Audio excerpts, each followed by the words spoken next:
जम्मू और हिमाचल से सटे पंजाब के कई इलाकों में भी बाढ़ और बारिश ने लोगों को परेशान कर रखा है। पठानकोट में तो हालात ये हो गए हैं कि यहाँ लोगों के घरों में पानी घुस गया है, जिसकी वजह से बहुत सारी दुश्वारियों का, मुश्किलात का सामना उनको करना पड़ रहा है। बारिश को देखते हुए पंजाब में 30 अगस्त तक स्कूल बंद रखे जाएंगे। आपको बता दें कि रणजीत सागर डैम और भाखड़ा डैम से पानी छोड़े जाने के कारण कई नदियों का जलस्तर बढ़ गया है। इससे परेशानी में और इजाफा हुआ है। देखते हैं ये रिपोर्ट।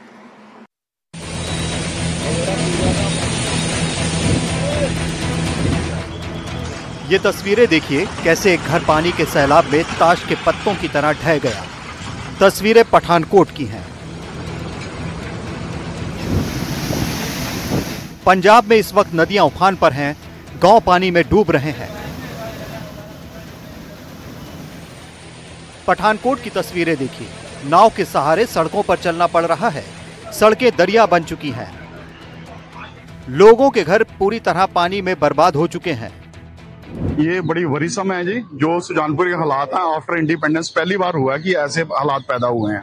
मेरे ख्याल से 47 में भी ऐसे हालात पैदा नहीं हुए और ये बड़ी चिंता का विषय है। वैसे सरकार की तरफ से पूरा काम हो रहा है, प्रशासन अपना काम कर रहा है, बट प्री मानसून तैयारी नहीं कर पाए, उसकी कमी के कारण ये खमियाजा भुगतना पड़ रहा है। रावी नदी का जल स्तर लगातार बढ़ रहा है। कई गांव बाढ़ की चपेट में आ चुके हैं। सड़कों पर लोग गाड़ियों के साथ पानी में फंसे हुए हैं। अमृतसर जम्मू हाईवे पर सड़कों पर हर तरफ पानी ही पानी नजर आ रहा है। हालात इतने खराब हैं कि एनडीआरएफ की टीम राहत बचाव के लिए उतर चुकी है।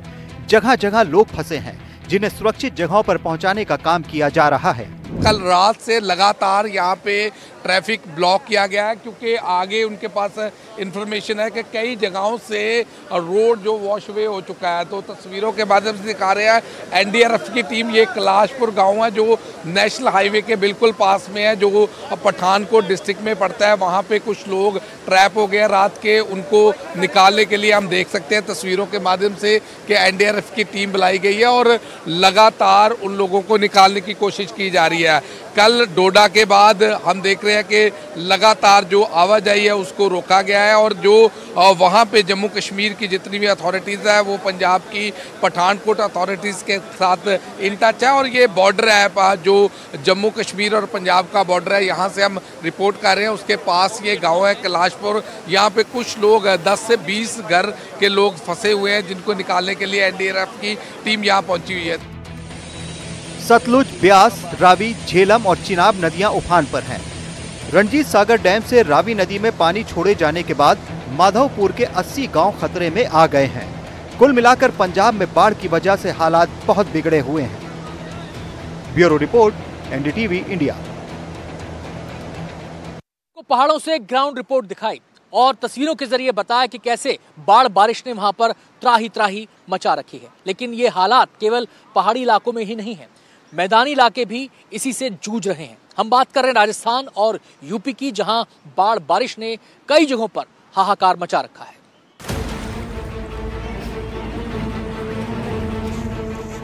तस्वीरें वाराणसी की हैं। यहां गंगा एक बार फिर उफान पर है। गंगा के 84 घाट पूरी तरह जलमग्न हो गए हैं। घाटों पर आरती, पूजा सब बंद है। 80 घाट पूरी तरह से डूब चुका है। यहाँ पर होने वाली सारी सांस्कृतिक और धार्मिक गतिविधियां बंद हैं। वाराणसी में गंगा में एक बार फिर उफान आ गया है। 3 सेंटीमीटर प्रति घंटे की रफ्तार से गंगा की लहरें बढ़ रही हैं। और इस समय देखिए, इस समय मैं सुबह बनारस के मंच के पास हूँ, जो 80 घाट पर है वो पूरी तरह से डूब चुका है। यहाँ पर देख सकते हैं पूरा घाट जो है जलमग्न है।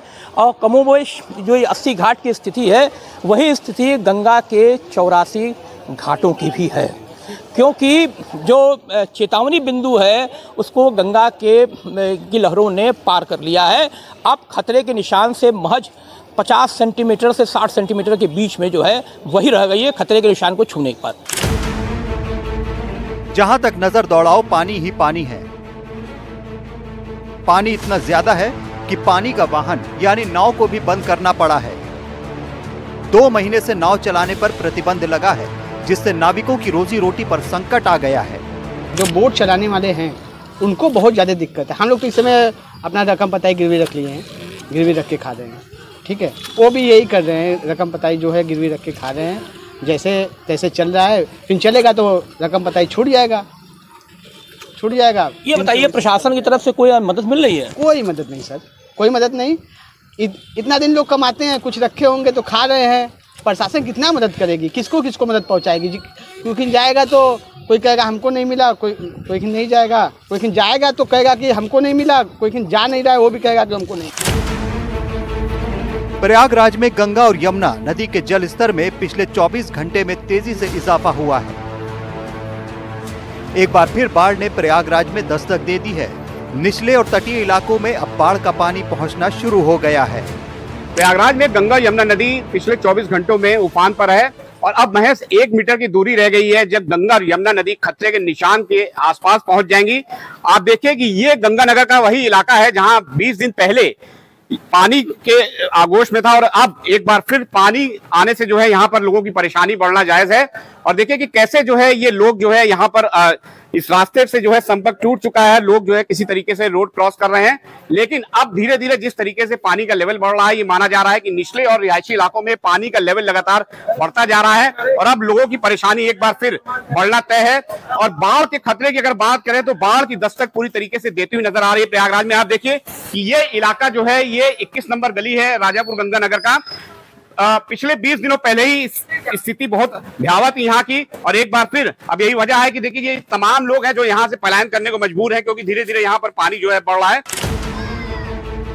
प्रयागराज के कई इलाकों में नदी का पानी घुस चुका है। लोग अपने घरों से दूसरी जगह पलायन करने को मजबूर हैं। उनका कहना है कि पिछले 2 दिनों से पानी काफी तेजी से बढ़ा है और उनको एक बार फिर डर सता रहा है। 20 दिन पहले हम लोग आए थे, साफ सफाई किए रूम की, फिर से अब प्लान करना पड़ रहा है। तो कहाँ जाएंगे? अब घर पे ही जाएंगे। मैं भी गांव जा रही हूँ, जौनपुर की रहने वाली हूँ। पानी बहुत ज़्यादा बढ़ गया तो बहुत ज़्यादा दिक्कतों को फेस करना पड़ रहा है। बार बार आना जाना अप डाउन करना बहुत प्रॉब्लम को फेस करना पड़ता है हम लोगों को। इसलिए इस बार भी बाढ़ आ गई तो गाँव जा रहे। क्या डर लग रहा है एक बार फिर? डर तो बना ही क्योंकि रातों रात पानी यहाँ तक पहुँच गया है। सिंचाई विभाग के कंट्रोल रूम से लगातार जल स्तर की मॉनिटरिंग की जा रही है। एनडीआरएफ और एसडीआरएफ की टीम अलर्ट पर है।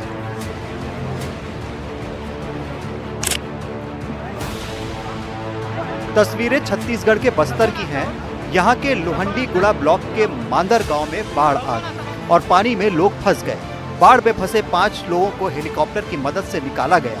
आप देख सकते हैं कि किस तरह इन लोगों को बाहर निकाला जा रहा है। आपको राजस्थान ले चलते हैं जहां के बड़े हिस्से पर पानी का प्रहार हुआ है। कई जिलों में बाढ़ जैसे हालात हैं।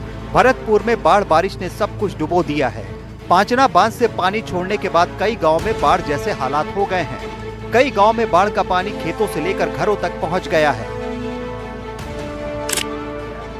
जालौर में हो रही मूसलाधार बारिश के चलते नदी तालाब ओवरफ्लो हो चुके हैं। रिहायशी इलाके और कॉलोनियों में पानी भर गया है। गलियों में घुटनों तक पानी है जिससे आम लोगों की परेशानी बढ़ गई है। एनडीआरएफ की टीमें बोट के जरिए लोगों तक मदद पहुंचा रही हैं। वहीं गलियों में गंदा पानी जमा होने से अब बीमारियों का खतरा भी बढ़ गया है। राजस्थान में बाढ़ और बारिश ने जबरदस्त कहर ढाया है। कई जिले बाढ़ की चपेट में हैं। बूंदी जिले में कई गांव जलमग्न हो चुके हैं। यहाँ के नैनवा में 20 इंच बारिश दर्ज की गई। बारिश की कहर ने, बाढ़ की कहर ने इस घर को जो है वो किस तरीके से अपने आगोश में ले लिया।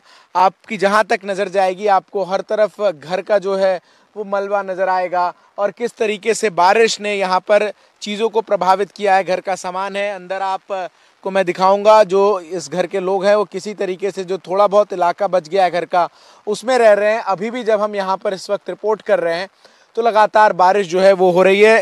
ये कुल 4-5 घर हैं और ऐसे इस पूरे गांव में तकरीबन 100-125 के आसपास घर जो हैं वो बारिश की चपेट में बाढ़ के बाद की स्थिति में कैसे आए हैं वो आप यहां पर अंदाज़ा लगा सकते हैं। दौसा में बारिश किसानों पर कहर बनकर टूटी है। जिले के मोरेल, सूरजपुरा और रेडिया बांध पानी से लबालब होकर ओवरफ्लो हो रहे हैं। Bureau report, NDTV India.